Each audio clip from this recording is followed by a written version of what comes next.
Sanitary District. It is October 7th, 2021, believe it or not. It's 7:36 p.m. And Tracy, could I ask you for a roll call, please? Okay. Director Boyd? Here. Director Decker? Present. Director Harvey? Here. Director Lohman? Here. And Director Slater-Carter? Present. Okay, thank you. Well, see, for our president's statement tonight, we are entering what I hope will be a little wetter season, but we are in the midst of a long-running drought. We don't know when it's really going to be over. And just a reminder that our community is excellent at conserving water. Let's keep it up because we don't know how long this is going to run. It's always good to be water wise, and we really appreciate everybody's help on this. We know our community is doing a great job. We are working always to secure our water resource for the future. And we have a long-running set of activities that we do, both on fixing the system on one side to keep it from leaking and to be efficient and reliable, and on the other side for finding and securing new water sources. So you can always count on us to keep an eye on what it takes to keep the system robust, because our community has to depend on this water day over day, year over year.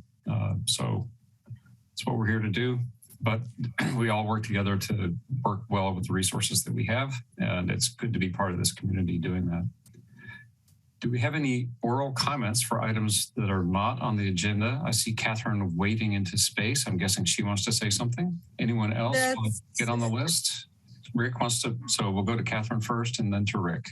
Well, I think Rick and I are addressing the same point, and that is that the redistricting commission is meeting. Rick was paying attention to it tonight. I was not, but there was nobody on that commission representing the unincorporated areas. And we have a special set of concerns that people in cities do not.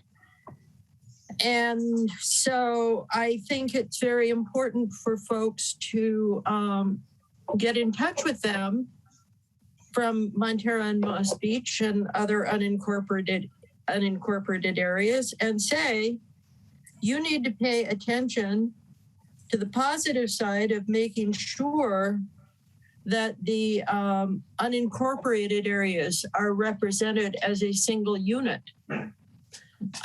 We have special needs, we have special concerns, just like any other party of interest. And I think we need to be stating that loudly in papers and other places and to the commission. I'm going to suggest that MWSD, since we represent so many people in the in our little neck of the unincorporated area, that we ask Clemens to write a letter to the point that he can get in the mail or text it over as soon as possible. So can I ask for coming Saturday to submit those comments? So for clarification, next Saturday. For clarification, Catherine, you're talking about the County of San Mateo redistricting work, for the right? Board of Supervisors. So there is a website, and I can't paste it, but smcdistrictlines.org, which is the advisory commission for the redistricting process. Let's go to Rick. I can give you a couple of some updates on that. It may take a few minutes here. First of all, it's a 15-person commission. There seems to be a slight correction to Catherine in that I do believe we have one coastal commissioner out of 15. Her name appears to be Najia Bledsoe. I don't know her personally. The commissioners talked the entire first hour, so I had to break out, so we didn't get public comment in.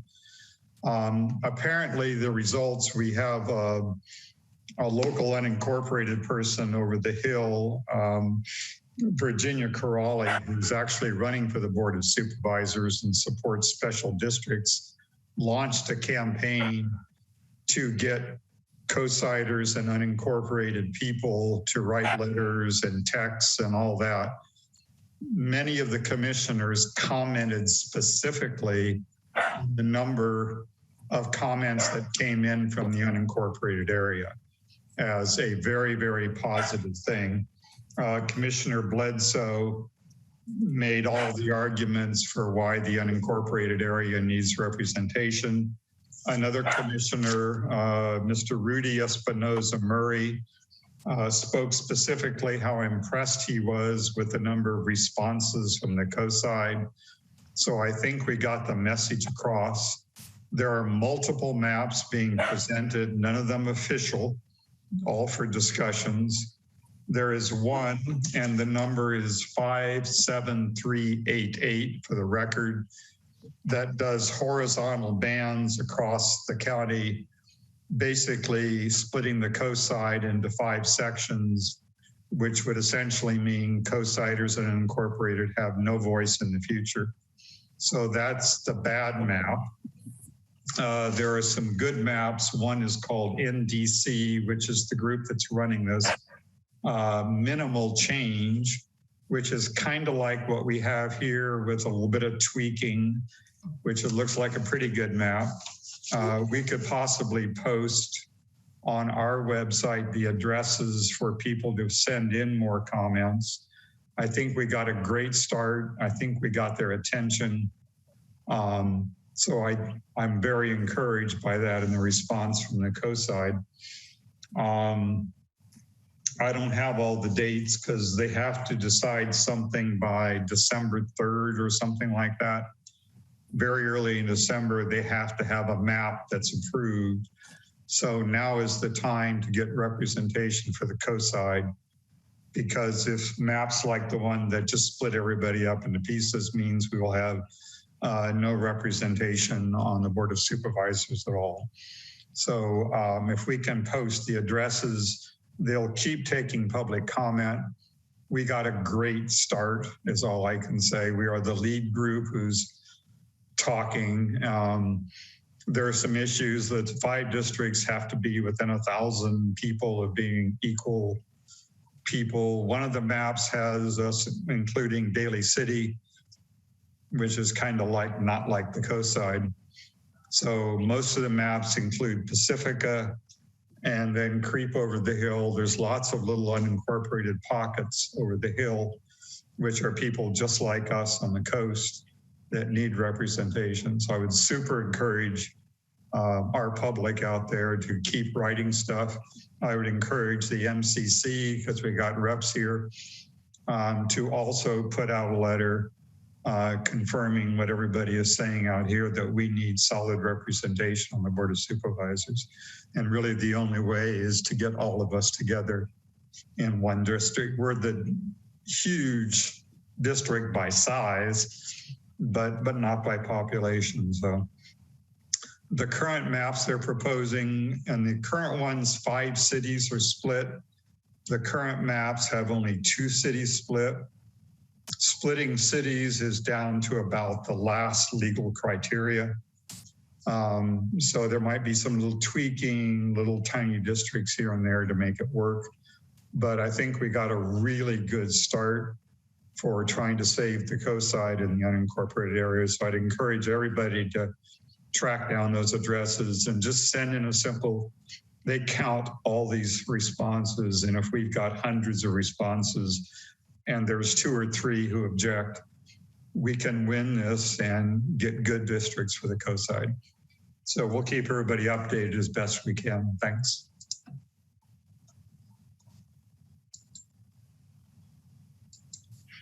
Okay, thank you, Rick. Do we have any other comment for items not on the agenda? Seeing none, let's move on to the consent agenda. We have 10 items on the consent agenda, a bunch of the usual stuff. We got Dave Olson up there. Ah, thank you, Dave.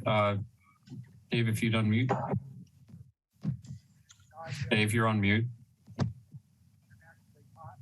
You're down so soft we can't hear you. Can't hear you.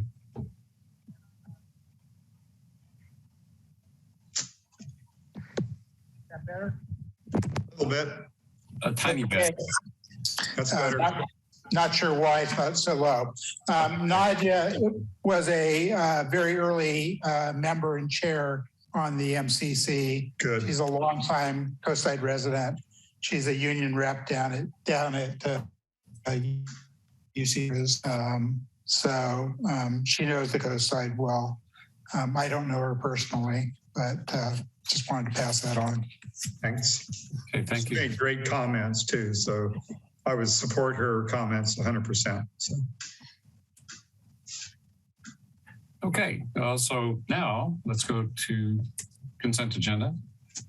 We've got approving minutes and financial statements and warrants, otherwise known as checks, the flow report for the Sewer Authority Mid-Coast-Side, the monthly review of the investment portfolio, connection permit applications received, the monthly water production report, the rain report, monthly solar energy report, and the monthly retirement service report. Do we have any items that board members wish to pull for consideration? Nope. No. Can I have a motion, please? I'll make the motion. Second. So Peter and Rick with a motion and a second. Tracy, can we have a roll call, please? Okay. Director Boyd, Aye. Director Decker, Aye. Director Harvey. Director Harvey on mute. Aye. Aye. Director Lohman, Yes. Director Slater Carter. Yes. Okay, so thank you. The consent agenda is approved 5-0. Let's move on to new business item 1. Review and possible action concerning remote meetings during emergency conditions under Government Code Section 54953 of the Brown Act. Thank you, Scott. So at the last meeting, that was actually exactly on September 16, we had very long discussions on thinking through how we can actually meet, continue to meet remote. I think really the clear consensus from the people that participated in the meeting, both the board as well as the public, was pretty clear that this agency would like to continue to meet remotely. Our boardroom is simply not suitable for a meeting during a pandemic at this time. I think would be premature. So we have now, I think, clarity that we can do this under certain conditions, and those are, we have those. So we have an emergency situation to imminent risk of public health and safety. We have a state emergency declared, and we have our local agency would like to continue the meetings via teleconferencing. Now we have to pass actually a resolution, and that every 30 days to continue to meet under these circumstances. So every 30 days we're supposed to look at the situation and make a determination if we want to continue to do so, or if the situation has improved and we're all ready to meet in person, or any of the other circumstances has changed and requires us to meet in person.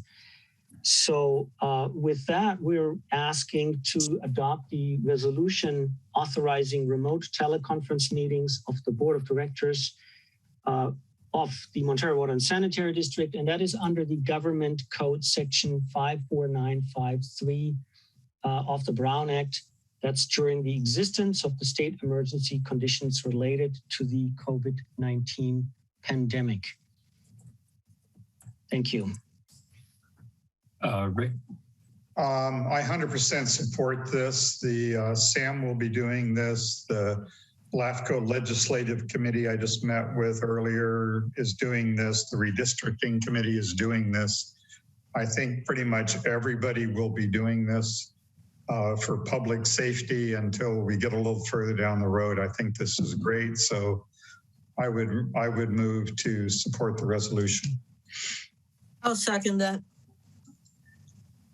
Do we have any other comments? Looking around the room. I'll just add that I really appreciate everyone's input last time, and especially Christine and Clemens for really digging in and seeing what was available to us. I know that this has been a concern across the state.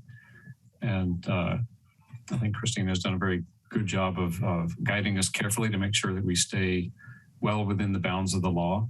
And we're always very attentive to that. And we really appreciate having that kind of attention and the backstopping, because we want to get this done right. And I'm grateful that the legislature managed to get us something that we could work with. Rick? I'd like to say just a couple quick things. I think we're seeing across California and possibly New York some major moves to just end this stupid pandemic. LA, I think, just passed a law that all indoor activities, and they included Laker games. If you're going to show up at the game, you bring your vaccine card. I know locally, I've seen restaurants, concerts, everything I've seen is bring your vaccine card.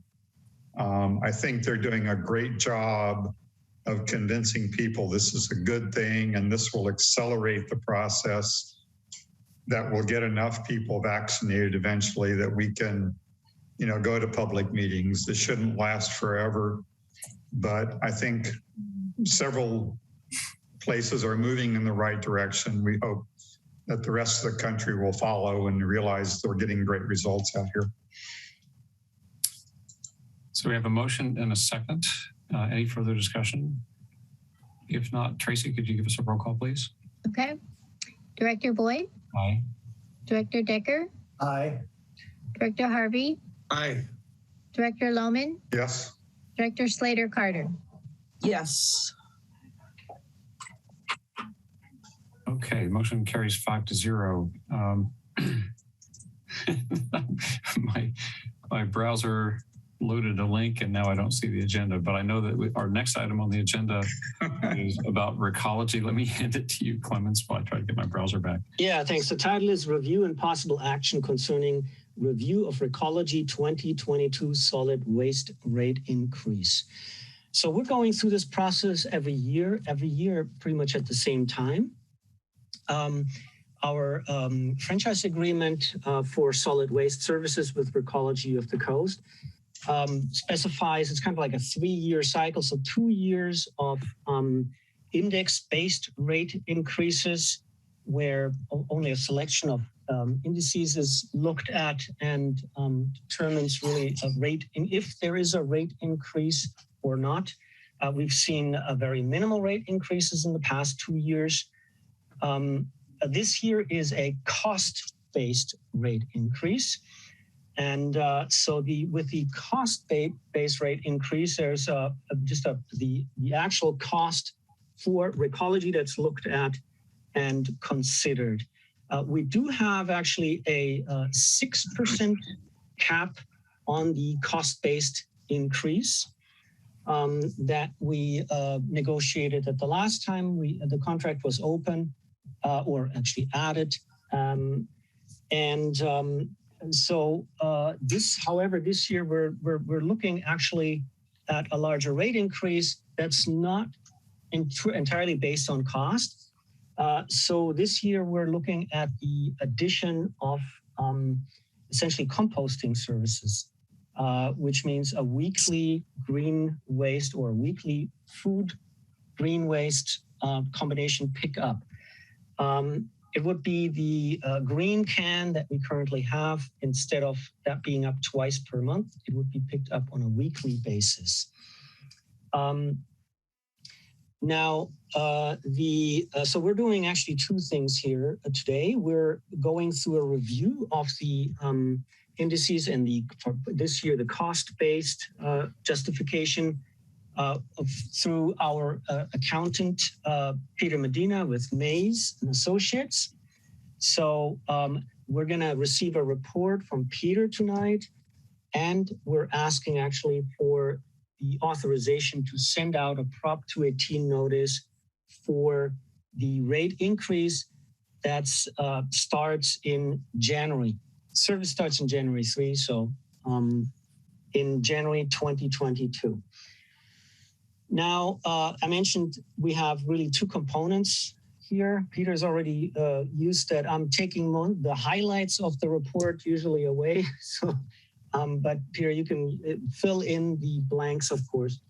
So I want to say the cost increase is and the additional services are pretty much shared 50-50.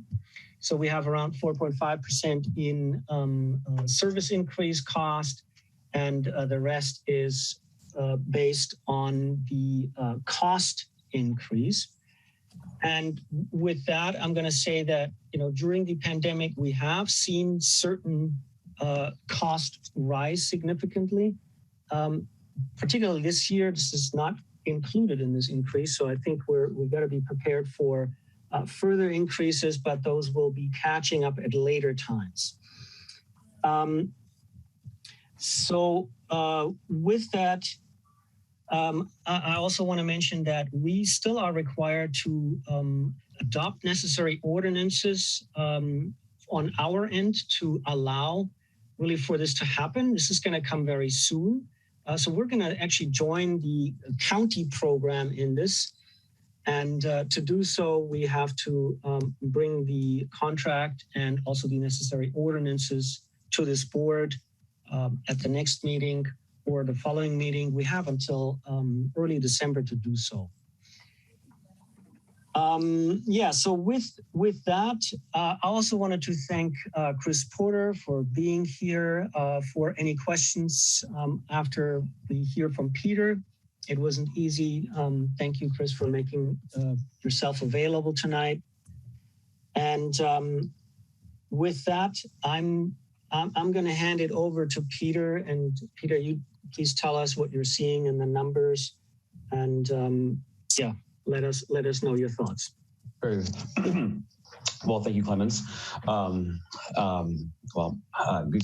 evening, board members. As Clemens said and discussed, yes, this is the third year. This is a cost-based adjustment, and as I was discussing with Clemens, this one's actually, nice in a way that we have something independent of Recology to tie back to. So we tie back to their 9/30/2020 audited financials. And then from there, there are a number of allocations which go on to try to figure out Montara's costs. And so there are a number of worksheets. Also, thank you to Chris Porter and her staff, Mr. Carl Menny, as being, answering our questions in a very timely fashion, because you go through the worksheet, it's quite involved. There are a number of tabs, and we go through and we verify the number of indices or we go to the BLS and we pull down the cost of living adjustment ourselves, just so, okay, they're not, entered in there incorrectly, or, something's transposed or anything of that manner. They are all good. And then just kind of working through each page of the worksheet to make sure that it makes logical sense. And then there are no kind of errors within Excel, which are, can be prevalent. We didn't see anything this year. There are some items in the worksheet which we cannot verify. So 85% of it is based on the allocation, and it's based on the audited number. So we feel good in that 85%. But there are that 15% which are captured by tipping costs. We cannot verify those. That would require much more extensive procedures to go in and audit those tipping fee receipts for a given day. A test-based, some sort of protocol would have to be developed to say, okay, well, how do we get some comfort with that figure? We don't have the time nor the resources to really go down that process. So that's one thing that we bring up in the report, as far as saying, well, we can't verify to that level, but everything that we can, we have, and we feel good about it. So that's what the report says in essence. I want to just briefly also add to the calculations how the additional services are looked at. I think that's also a very straightforward application of the same cost, really. It's the percentages of, or it's the additional routes. I'm just going to say it's percentage of a certain route. So the additional work means the labor, and the rest is really just the trucks and the truck maintenance, the cost to run the trucks. So those are the two main things that are going into this. So it's relatively easy and simple to calculate what these costs are. Yeah. Sorry, you muted yourself. Yeah, thank you. I think we're giving it back to the board and to Chris.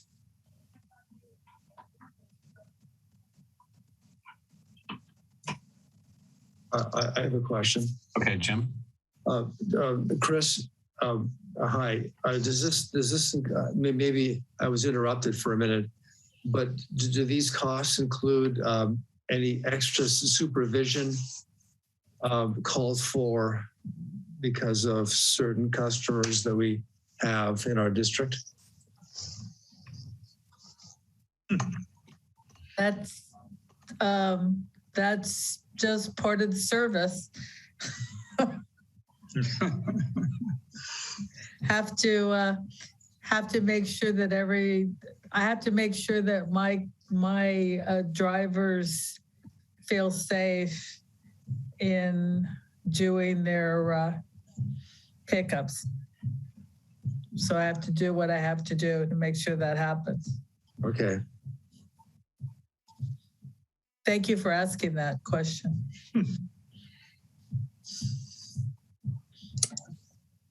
Catherine. Thank you.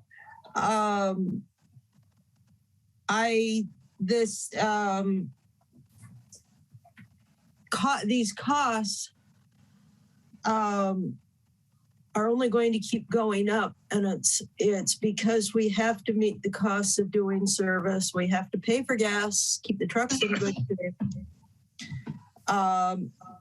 and pay for labor. And those are all costs that are part of the service. These new services have been put on a community that recycles intensely. I think probably counting number of households, it's probably 8 out of 10 who recycle and compost. It's part of the, I don't know, culture here. We just take care of things. But because other communities don't, the state legislature has put this requirement on us. I hope that it's useful for some folks. I certainly am glad we went to the increased yard waste, but it just doesn't seem right to throw perfectly good garden supplies into a trash waste, into the yard waste. That said, I have some concerns about microfiber and microplastics. And I think we need to be very careful or sure to put out as many places as we can for the customers, lists of what we can put in our green waste and kitchen waste containers. I didn't realize until a couple of years ago that these flushable wipes are plastic, entirely plastic. And I'm hoping those do not go into our green waste, because it would seem to me we are then putting microfiber or microplastics into our compostable materials. And I'm also concerned, once I figured that out, I started becoming concerned about these extra strength Kleenexes and extra strength paper towels and things that we might think are paper towels, but really have no cotton or toweling in them. They're absorbent plastics. So I'm very concerned about putting this stuff into our compostable stream that gets back into our yards and other places.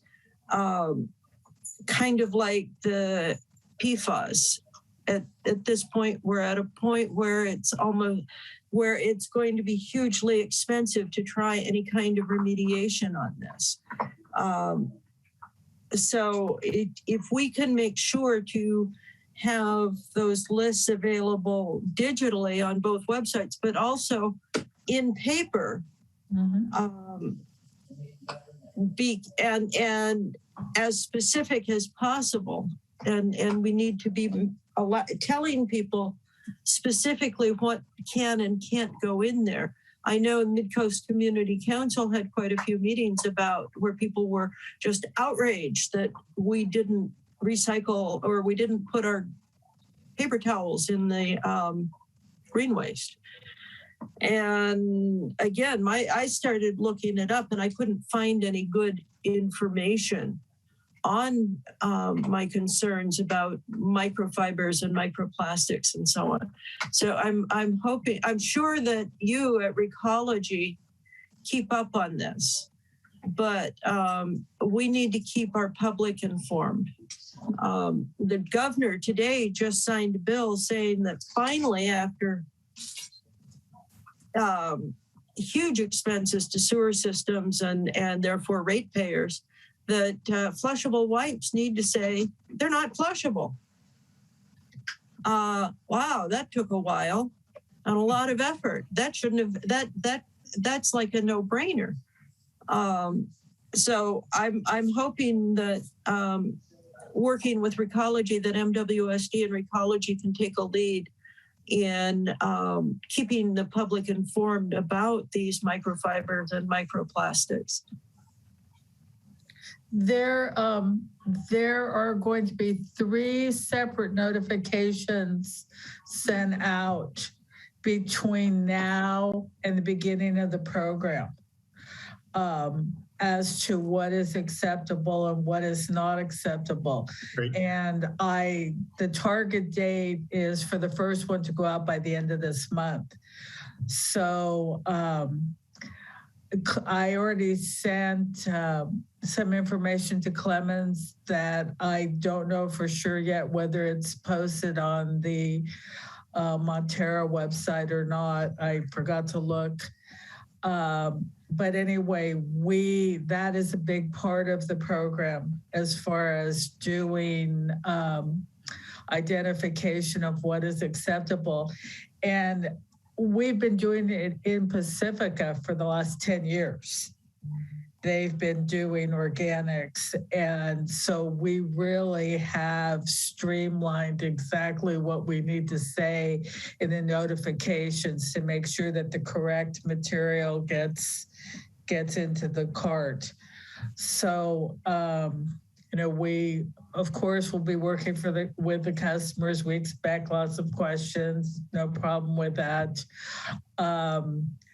One important thing I think to say right at the beginning is once the new program starts January 3rd, it will be strictly the 96-gallon cart only, not the additional cart. So that is going to be a little bit of a hurdle to start out with, I think.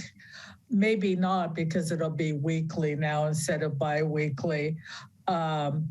But that is going to be one thing. I'm very excited. Unfortunately, Catherine, I agree with you that we for years have known that the green material as well as the food has been composted individually by our customers in their backyards. And this program, just this part of the rate increase for SB 1383 is almost $67,000. But again, it's state mandated. The state is not fooling around, as Clemens can tell you. We've been on lots of calls and lots of different things. We are going to be working with the county. There's 4 separate parts to 1383. One part is about edible food, and we are going to be working with the county on that. And the county is going to be taking the lead and doing all the reporting. And that area is truly a headache. So we're fortunate that we're working with the county here, and that will be part of what the district adopts, to let the county take that part of the program over and do the reporting for us. One area for the edible food, and there's not that many in Montara and Moss Beach. One would be Fairlawn View School, to see if there's any leftover food there. And I'm working with them right now.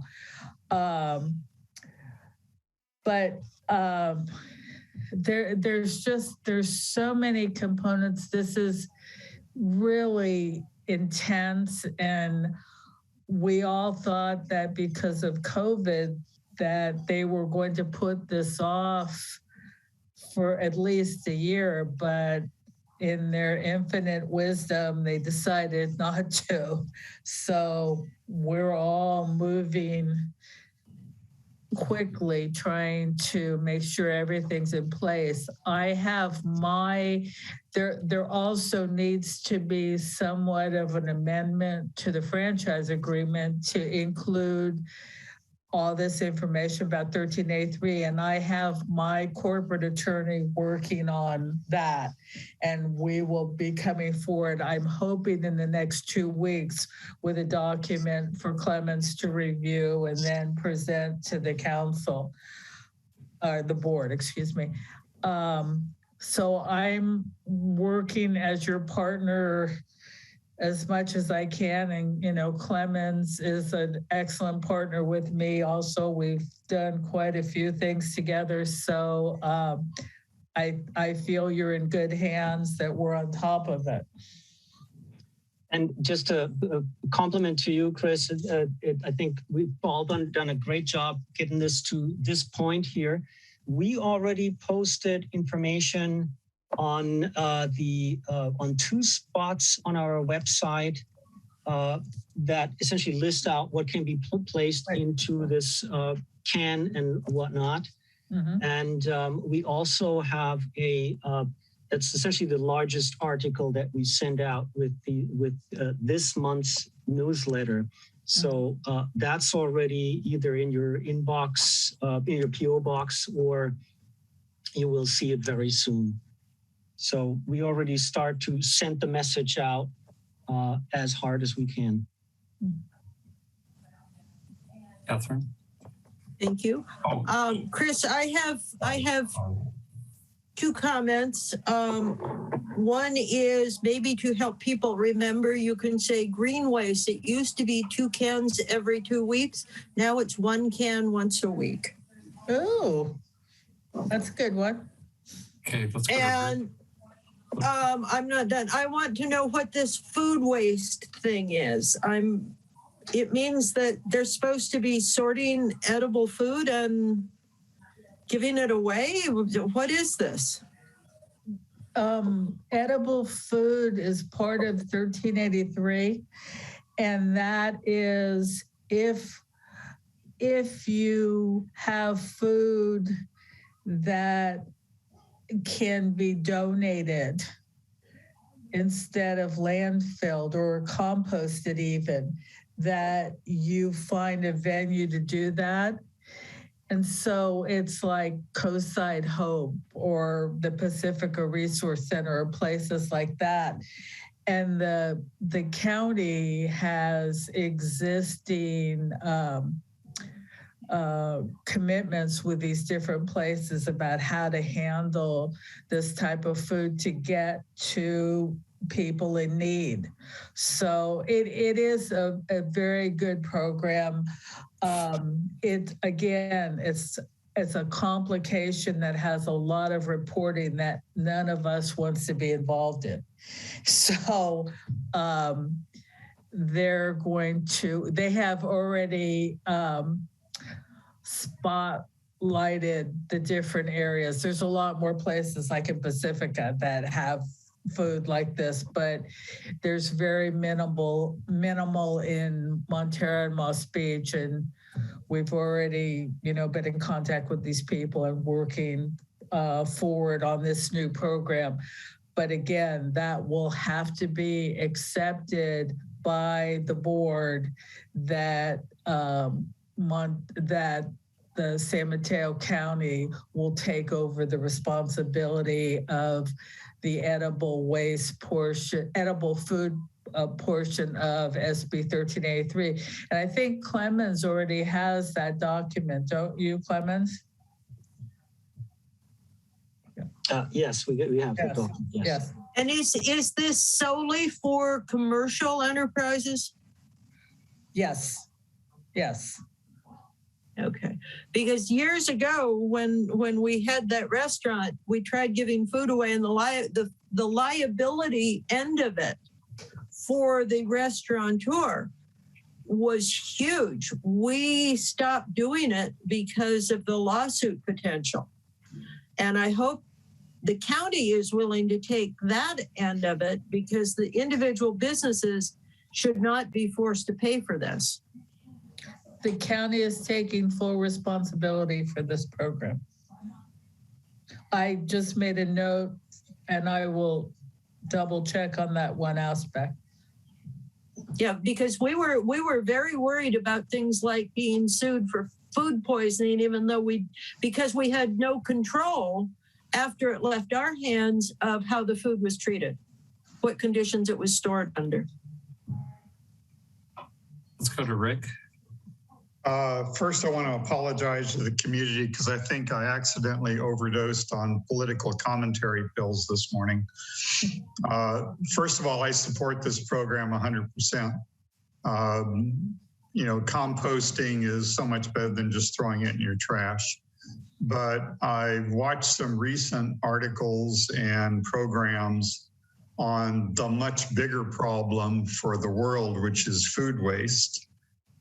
This starts at farms who overproduce due to drought, insects, ugly fruit. They will throw away 25 to 30% of their crops.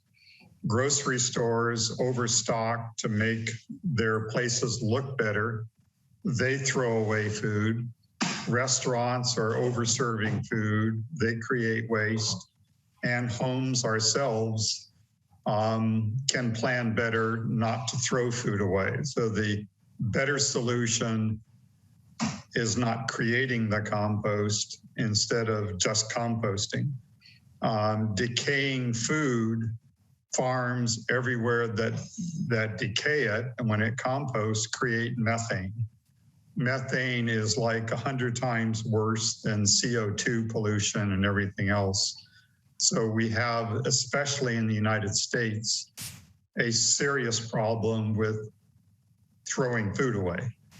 So at all levels, we need, and we can probably only deal at the home, try not to create the waste in the first place is the big thing, because we are doing a massive contribution to global warming through creating methane when all this stuff just starts decaying out there. So I would encourage people to not only do the composting when necessary, but look at your shopping list and everything else and try not to create it in the first place. Thanks. Thank you, Rick. Greg? I just want to make sure I understand things, and I encourage the write-up sent to the residents to maybe treat some of these issues in a frequently asked questions section. I already compost everything I can. So my understanding is this program's of zero value to me. However, it used to be, I think, you could put out 4 green waste cans every 2 weeks. And this is the point Catherine was getting to. Then they changed it to the one large green can plus one supplemental can, which was still equivalent to 4 of the old cans. Yep. Every 2 weeks. Now we're getting one large can every week, which is equivalent to 6 cans every 2 weeks. So there's a benefit if you need it, you know. So that sounds like a 50% increase in the green waste capacity being offered. That actually might help me on some weeks. But back to the composting, I'm questioning the real benefit of this, to Rick's point, because, you know, and all I know is what I read, but my understanding of composting is you don't put salt and you don't want very much citrus in your compost, or it destroys the process. And so are you saying we can put all kinds of citrus and foods that had salt in them in this green waste? Because if that's true, then, you know, that ain't going to be compost. I'm just curious about that. Well, there's a list of what to put, you know, meat, coffee grounds, fruit, different things like that. I would, you know, again, I've never been asked that question before about salt and things like that. Let me do a little bit more research on that.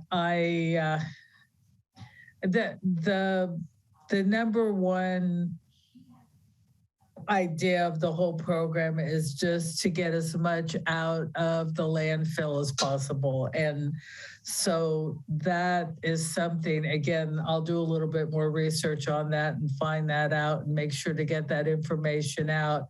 But there is a list of specifics of what can go in the compost. So I just really like to see that. Yeah, okay. Yes. Mm-hmm. There is a guide up on the Recology website that gives some high level stuff. It doesn't talk about salt, but it does talk about fruit. So fruits and vegetables, yes. The process that they use for the composting is a much more industrial composting process than most of us do in our backyards, where we're counting on the natural decomposition process to provide the heat. They have something that will break down many things that our backyard composting might not break down. But the salt is an interesting issue because if it's going to be used for fertilizer, you don't want too much salt in it. But I don't know if small amounts matter, but you know, so let's start by not putting boxes of salt in the compost and before we find out better. Let's see. I see Catherine gesticulating. Catherine? Yep. I was just going to add that given the amount of salt in the air around here compared to other parts of the country, I think we have a lot more salt just landing on everything. So I think what they are talking about is maybe, like Scott said, boxes of salt or industrial salts or metal salts, things from industrial waste. I doubt if it means you can't put your salted vegetables in the compost. Well, I do encourage everyone to eat their vegetables because good vegetables are tasty and good for you. So, like Rick said, you know, let's not send it to the compost if we can send it to the sewer authority instead. I saw another hand. Who had the hand up? Jim? I just want to double check with Chris on the size of the green can. It's really 96 gallons. Our green waste cans are, what are they, 36? No. 64. What size are our green waste cans? Let me look it up here. The green can is 96. The recycling is 64. And then the garbage is whatever you want. So the recycling is 64. The blue ones are 64. And this will be the same size as the green can, correct? No, the green can is 96. It is the green can. I'm sorry, the green waste is the same size as the blue can, isn't it? No. No, not unless you ask for a smaller can. The green waste is the big one. And We that's know what we're who going to keep. does. We know who takes the trash out in your household, Jim. I just got to say, in case we have an alligator infestation, I'm using the big one. Yeah. So the I know Chris is smiling because she knows the video I saw, right? Everybody saw the, yeah. so If the you haven't seen the guy catch the alligator in the recycle bin, it's yeah. come on, it's just part of what we do here. It's so it's an extra service that Recology has provided. You got to recycle those alligators to kind of do it. So, No, I think they're supposed to go in the compost, not the recycling. Oh. That's right. so let me get this straight. So the new cans that'll be delivered to us are the same size as the green waste cans, correct? No, nothing's going to be delivered. You already have it. You've got to use that can. Oh, got it. Okay. So in the reduce, reuse, recycle, in order to do the Okay, I'm sorry. reuse So part. we just use the green waste can that we have. I'm calling your wife to explain everything. So I just want to point out that Jim, you're helping highlight the wisdom of Rick's urging to reuse. Okay. Clemens, do we have an action that you're asking for here? Yeah, we would like to send out the Prop 218 notice that we attached in draft form. That will get us to a December 3 public hearing for this item. So moved. Second. Okay, so actually, well, let's do it with a vote, but we could just give direction. But let's go ahead and do a vote. Tracy? Okay. Director Boyd, Aye. Director Decker, You're muted, Peter. Aye. Director Harvey, Aye. Director Loman, Yes. Director Slater Carter. Yes. Okay, so by a vote of 5-0, the general manager is authorized to distribute the Prop 218 notice for a public hearing on December 3rd, 2021. It is a sound of our times that our kids will remember. You're on mute. You're on mute. Let's see. I believe with that, we now are ready for reports. Let's go to the sewer authority. Chris, thank you so much for coming. Thank you for working so well with Peter and Clemens. I really appreciate that. And well, Peter and Clemens, right? And Peter, thank you so much for your diligence on this. We really appreciate that. Bye Thanks now. for coming, Chris. Hi, Chris. Bye all. Okay, Catherine and Rick, Sewer Authority Midco side. Rick, why don't you take it? I'm running the agenda up here real quick. The most recent meeting, we had a special meeting September 27th. This was really all about again, fixing the time of the meetings and things like that. We just reviewed the financial reports for the fourth quarter. That was pretty much it. So it was that was the September 27th meeting. So nothing crazy happened. There was also the special meeting in advance of the regular scheduled meeting, Rick. I'm trying to call that one up here. Here we go, 23rd. That was about the MWSCP program implementation. Yeah, I think everybody, we again had public comment, mostly from the breweries and people who felt they were being, I'll say, unfairly singled out as the problem. But the the special meeting, and they had earlier meetings with all of these folks showing that when they had these BOD issues, the breweries were not being singled out. They were just the first most obvious people to get on the list. The board approved the full implementation of the non-domestic waste source program, which will include all restaurants, everything. So the breweries are not being singled out. They will be tested. So this was a very smooth meeting in that everybody agreed that we would move forward with this program. There were debates back and forth on, no, we're going to do it. No, Sam's going to do it. No, we're going to do it. The different districts. It was agreed that Sam would control this, which was the good news. There were a lot of pre-meetings about what the legal aspects were, what was in the contract. The contracts allow for Sam to run these programs. There were managers meetings where everybody agreed to this. So the SAM special meeting went very smoothly, I thought.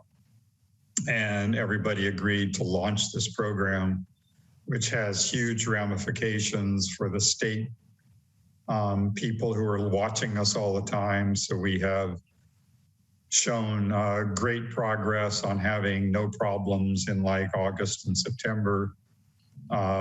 They've controlled, they've had no more overflows or bad problems. And we've launched this source control program. So I think we've met all of our current goals, and everybody's going to keep watching this now. But I think we are significantly working together with the manager levels and then at the SAM level also to solve this problem permanently and get the state off our backs. So I think it went very well. Yeah, I want to add that the compliments to all four of the general managers. They worked well on this and worked hard on it. There were, from what I've heard, differences of opinion, but they managed to get those ironed out so that each of the districts is on board, and Sam is also on board with that. It is interesting that this got put aside for as long as it in bringing it up to date as much as it has. And I think Sam's going to have to be looking at more contemporary and ways of dealing with these problems. And once again, it's going to be expensive. These things are not getting any cheaper. And the person who pays for all of this in every case of government need for money is the ratepayer, the people who live there, the people who pay the bills, buy the goods and services. So it's just as a heads up to the folks who are watching and the folks who are listening, this is going to be coming again, and Sam needs to be looking forward for the next 30 or 40 years. And we need to get a plan together as to what we're going to do. There is some rumor that with water problems, that recycled water may become more of a need. Montara will be on top of looking out for the interests of our ratepayers and our water district in that regard. But all of these things are just going to be getting incredibly more expensive. I'm seeing $5 prices on gas stations now. And that gets passed. When I pay $5, that's okay. But when Recology or Sam pays $5, it gets passed on to the ratepayers. So it gets passed on in multiple small fractional increments that make a huge total. And Sam is going to have to be taking care of our vision for the future. So I'm looking forward to everybody not only here but who's watching this later to be involved and help us implement a vision for the coast side for the future. Yeah, we have a problem with the state legislatures in that we are in what's called an enterprise district, which means we charge ratepayers for our service. Oftentimes, the state legislature comes down with a new program and says, well, here's your solution to solve the problem. Oh, it costs money? Well, sorry about that, just raise your rates. And so there's a lot of legislation that's been coming down over the years that's, it's what they call an unfunded mandate. We have to do it and then we have to fund it, and that means raising the rates.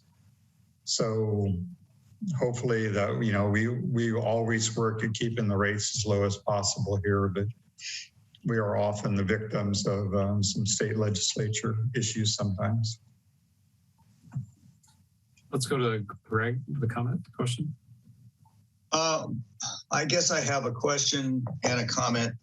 Not necessarily going to expect the answers at this meeting, but I would like to know, after you hear the questions, whether you think you can answer it. Sam is headed towards somewhere between $1 and $2 million of extra costs as a result of these BOD excesses over the past year. The figure I'm citing there is going to include about $500,000 of the capital improvement plan that you could argue might have been made anyway. So the net number, will be somewhat lower.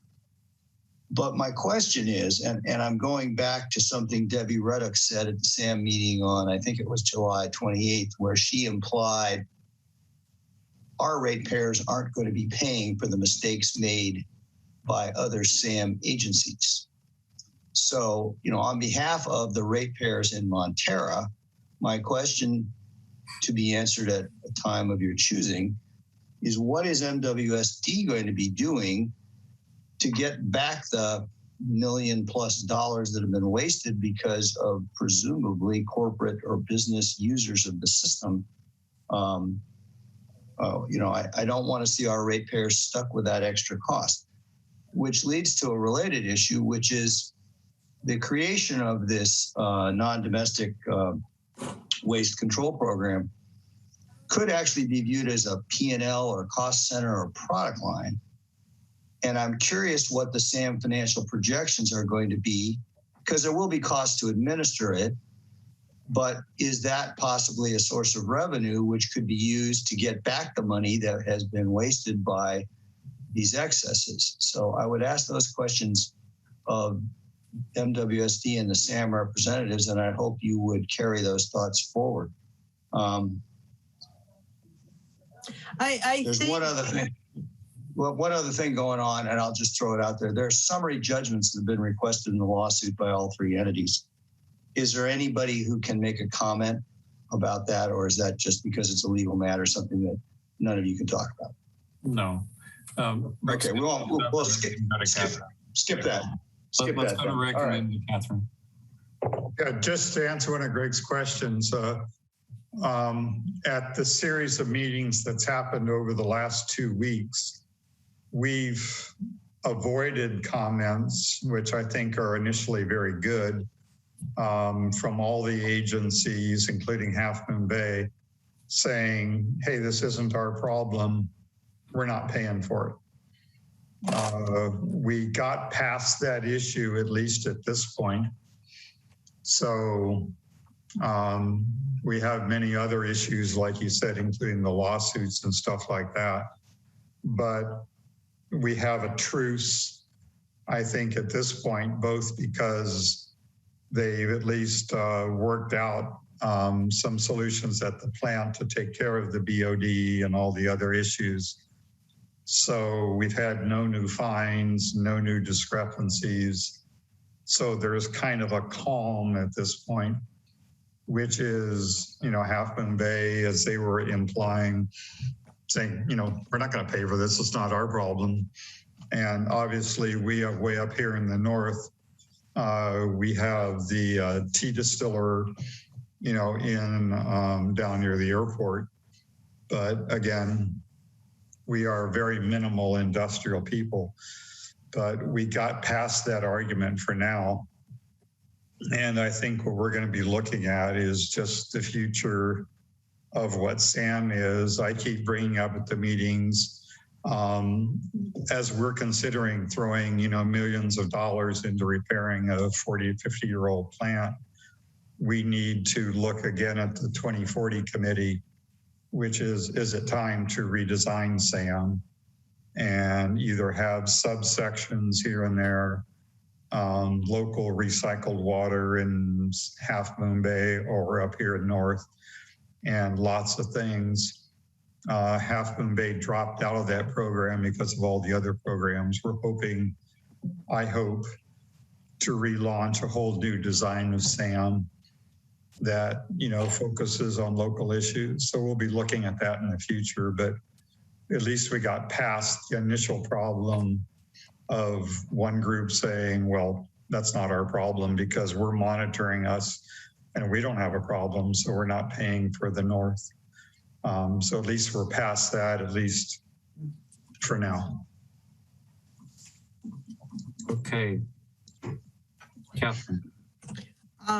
Yeah, watch the rate making process, Greg, because it's what I have observed over all these years is we have budgets and we can't use one, we're not supposed to use one sector of the budget to pay for other sectors of the budget. They need to be pretty much self-supporting, and we're not supposed to be making excess money on this. We need our reserves, but beyond that, we're supposed to be keeping things pretty much on a not a cost plus basis, but a pass through basis. So just keep an eye on the budget, and we'll see what we can do. I think Debbie was upset, and I haven't talked to her about this because of the current lawsuit. We can't talk to each other, or at least that's my policy. But when this lawsuit is over, and before the next one starts, we will maybe be able to talk. There were problems between the districts on figuring out a process and how to move forward with this, because it is a significant expense risk to SAM, and had it been handled totally inappropriately, we would have had some very serious fines and costs. Yeah. I think what she was referring to, and certainly when I made similar comments, I was referring to the fact that, hey guys, we got to fix this problem. And if somebody is going to stand in the way of getting this problem solved, that's when the boxing gloves go on. But we are working things out. We have a process and it's moving forward. So I think those comments from the past are best left back there. Let me just throw in that the NDWSCP program does involve fees, and those fees are set to cover the cost of administering the program. Yep. If we administer the program well, there's a whole lot. The whole point is avoiding or controlling non-domestic sources of waste. So if we have something that may have upset the plant, if by administering the program well, we keep that from happening again, there won't be any cost to recover because we'll avoid those kind of problems going forward. So the thinking has long been incorporated in the NDWSCP as it has been implemented at SAM for now quite a long time. So it's a good opportunity. Thank you for raising the question. It's a good opportunity to call out that this program is designed to pay for itself. So thank you for asking. Anything further on SAM? If not, let's go to the Midcoast Community Council. And Greg, I would invite you. Well, Dave's here also. We haven't had a meeting since September 22nd, if I remember correctly. We've done some work to upgrade the website. I don't know that there's anything really worth announcing about that right now, but it does have a bit of a look and feel. It's different. It should work better on mobile devices. Dave can speak to that. One thing that's been going on a little bit in the background, I think you're aware we got a $75,000 grant. It's going to be administered by the Resource Conservation District on behalf of the county. And we're looking at, let's call it a scoping project. This is an idea first brought up by Len Erickson, as far as I know, and is hopefully going to establish kind of priorities and a baseline for what we ought to be doing where in the area of El Granada and around us. I'm hopeful that will punctuate the need for some more work on eucalyptus removal. And then maybe you've heard, maybe you haven't, the Coastside Fire Protection District has made some changes to the weed abatement ordinance to try and improve their handling of vacant lots and eucalyptus on them. In my opinion, they haven't gone far enough because they don't handle mature trees, but Susan Casey and some of the wildfire warriors on El Granada Boulevard seem to have been successful, and CF, how do you say it? CFP, whatever. They were responsive, you know, in trying to address her concerns after several months of waiting, but she finally got their attention. That's it, Dave. What do you got? Nothing to add. Still working on the website. There's a few links. People who have links into the website will find a lot of broken links because the names changed, but the content's all still there. I got a quick comment for both Greg and Dave. With this rezoning committee launching thing, I would hope that at the next possible meeting, whenever you folks can agendize it, would be a comment and formal letter from the Mid-Coast Council supporting keeping all of the coastside and the unincorporated areas in one supervisoral district, because the ramifications of splitting us up means total loss of power to everybody on the coastside. They had a great meeting today. I think in early December, they're going to make a final thing, but a letter at one of your next couple meetings from the Mid-Coast Council, which pretty much represents us here, would be a great thing. And we've got the ball rolling, and that would just be a great additional comment to send into this commission, because I think they understand. I think that's a great idea. Can you send me something? Yes. Yeah, just to trigger. I have and who you would send it to? Because we're advisory to the Board of Supervisors, I think there may be legal issues with that, but we'll check with County Council office. Oh, I would hope as a member of the community that my elected representatives on the Mid-Coast Community Council could represent our interest to the representatives on the Board of Supervisors, our interest in trying to make sure we have effective representation. This seems like a perfectly representative kind of issue. So I'll get you guys all the information. Send that letter is what I'm emerging. I don't like the notion that concerns about the proper role of an advisory committee might somehow muzzle the community's voice on an issue that goes right to the heart of representation. Yeah, I will say that the guy who's drawing up the most maps, I was in many meetings with him in the 2010 redistricting, and he is very sharp and he's pretty good. So I imagine we're going to come up with a map pretty close to what he is drawing. But yeah, we'll check. I'm just a little paranoid about that particular issue, so we'll check. Walk boldly into the gray areas. Well, that would be the foggy areas for here. I just want to put voice to a concern that our members of the council have been conditioned to be concerned about raising issues. That is a rather fundamental issue when it comes to representation, which of course is what redistricting is also all about. I appreciate the hard work that you all do, and and the challenge that it is and has long been to work with the county. The Coast Council has long been a bold voice, and I would urge it to stay bold. CSDA report, Rick. The next meeting is November, the Tuesday after the election. So it's whatever, the 13th or something like that. That's our chapter meeting. Okay, and then LAFCO? We've had a quick legislative meeting this morning. Nothing real controversial at all. LAFCO and the state SDA is kind of just watching issues. Possibly the most controversial is for the Central Valley, this merger, forced merger of very small water districts. I've been concerned that that could be extrapolated up to larger water districts, but it seems to be pretty much under control, and it's mostly Central Valley, and it's like you've got a well and you're serving 10 customers and your wells are going dry and things like that. So our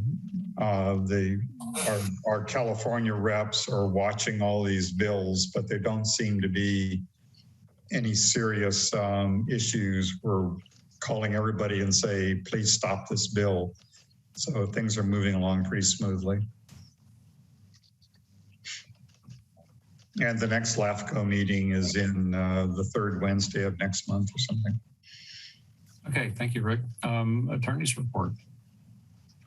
Oh, yes. Thank you, President Boyd. Good evening, directors. I have a quick report on a bill that the governor signed yesterday, AB 818, about flushable wipes. And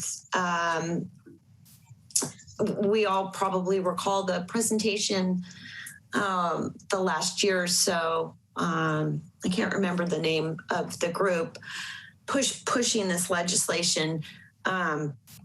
It's getting there.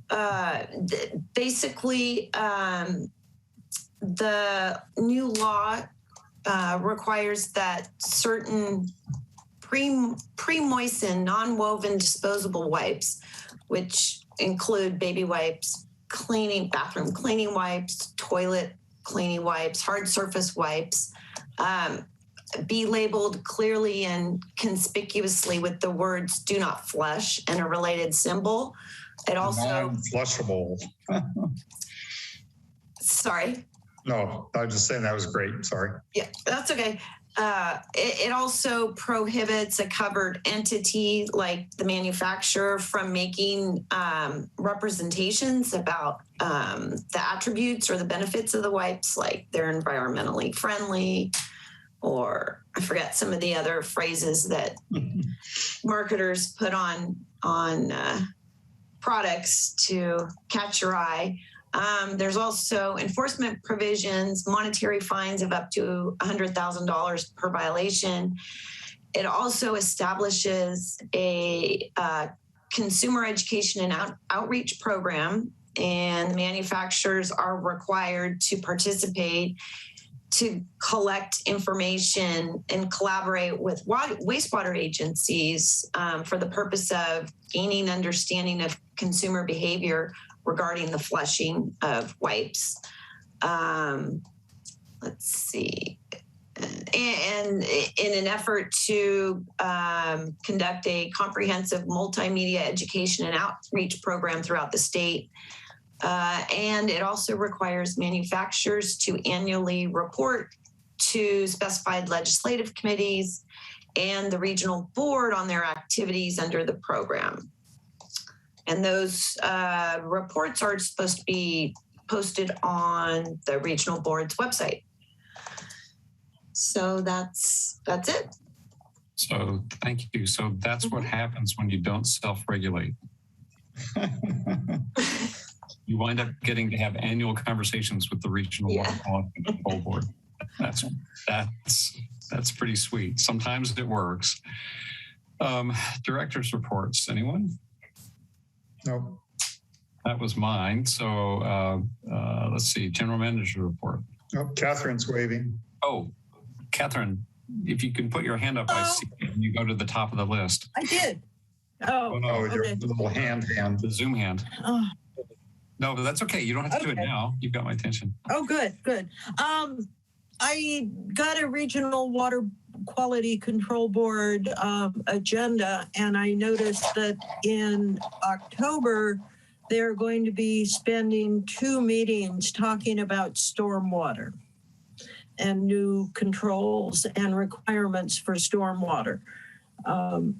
In this community, the county is in charge of it, but it might be something people, I will see if I can get a summary of these meetings so that we can find out what's going on.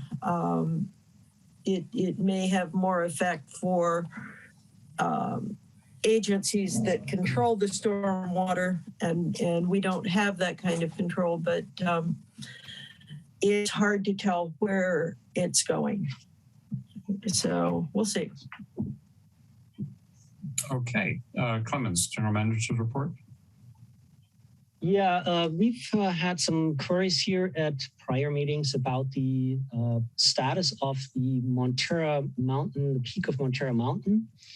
And we haven't really seen any change, any physical change up there, except of the removal of the construction equipment. So I checked with Steve Ritchie last month, and he replied that they're still committed to moving forward, providing access to Montara Mountain. They're still working on figuring out what the alternative site looks like. And it sounded like it will be clearly far away from the mountain peak. So we're going to report if there is more to report, but for now, we know they're still committed and in search mode. Thank you. Good, thank you. Thank you. Yeah, definitely. For our future agenda, we've got coming up, we'll be authorizing a designated voter for the Aqua General Session membership meeting on December 1st. Anything else that we want to capture for our future agenda? We want to talk about the rate study.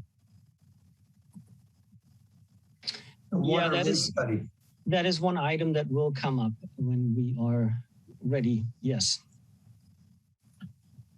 Okay, so that concludes our open session for tonight's meeting. We're going to take a brief recess and then reconvene in closed session for the case of existing litigation with Half Moon Bay suing its neighbors, anticipated litigation, one potential case, and then another anticipated one potential case. And then if we take any action, we will report out after closed session.